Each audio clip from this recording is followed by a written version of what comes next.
Mr. Auchincloss. Thank you, Chairman. I want to build off something that Ms. Benford talked about at the beginning of this hearing regarding flexibility for states. I would take that a step further and say that, in fact, we need an entire overhaul of how we do transportation funding.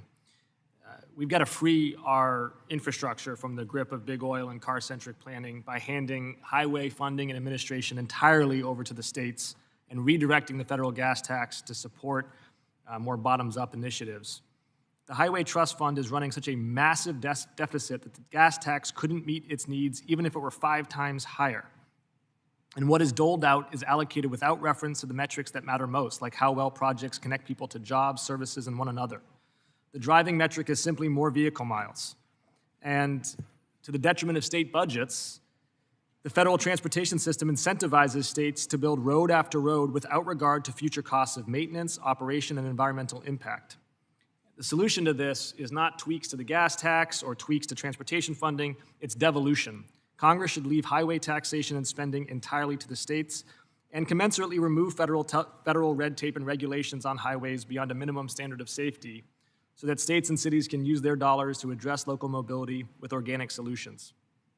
Federal gas tax should remain, but be used instead to subsidize locally sponsored projects that promote walkability, micromobility, and transit.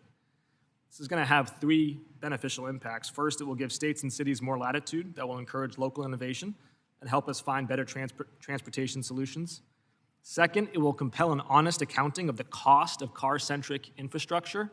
I heard this during this testimony as well from Secretary Millar about the safety impacts. I would hazard that we can spend as much money as we want. We can match the full $1.4 trillion that accidents cost us in funding the departments of transportation, but if we continue to build car-centric infrastructure, we're going to continue to get car accidents, and more tragically to the point, we're going to continue to kill pedestrians, which the United States is doing at an alarming and increasing rate. And finally, a transparent account of the cost of maintenance of highways will make it more likely that states implement strategies like congestion pricing and improved alternative mobility options like cycling lanes, rail, and on-demand transit. This transition will be disruptive to politicians and bureaucrats, but the net effect will be a lower carbon footprint, better mobility, and more walkable downtowns.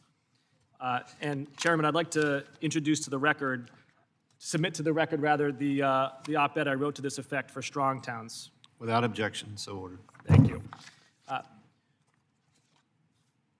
Mr. Millar, if you were free as Secretary of Transportation from federal regulations and the federal funding umbilical cord for highways, and instead you had to maintain your own highways with state-generated funds, and to think about transportation from first principles in your state, how might things change? Mr. Congressman, that's a great question. Prior to COVID, federal funding was 15% of the budget of the Washington State DOT. It's currently about 30% of our budget, but it is a fraction, a very important and very, very welcome and appreciated fraction. But there are 2 things I don't do as Secretary of Transportation in Washington State. I don't appropriate the money, and I don't set policy. That's done by our state legislature.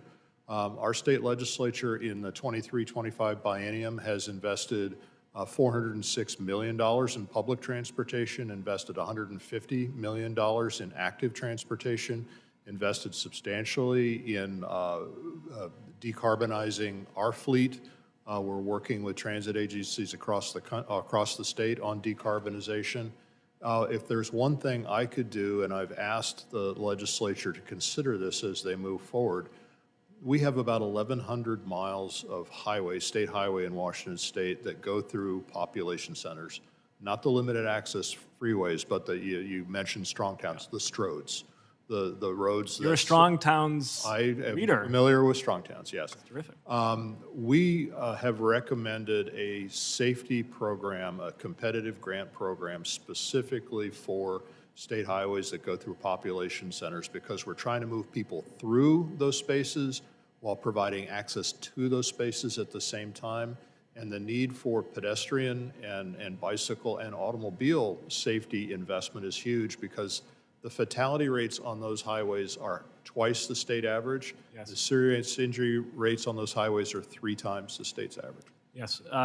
Unfortunately, it's going to persist for so long as the federal government continues to incentivize car-centric highway infrastructure as opposed to empowering states to connect people to jobs and services through the multitude of modalities, walking, cycling, micromobility.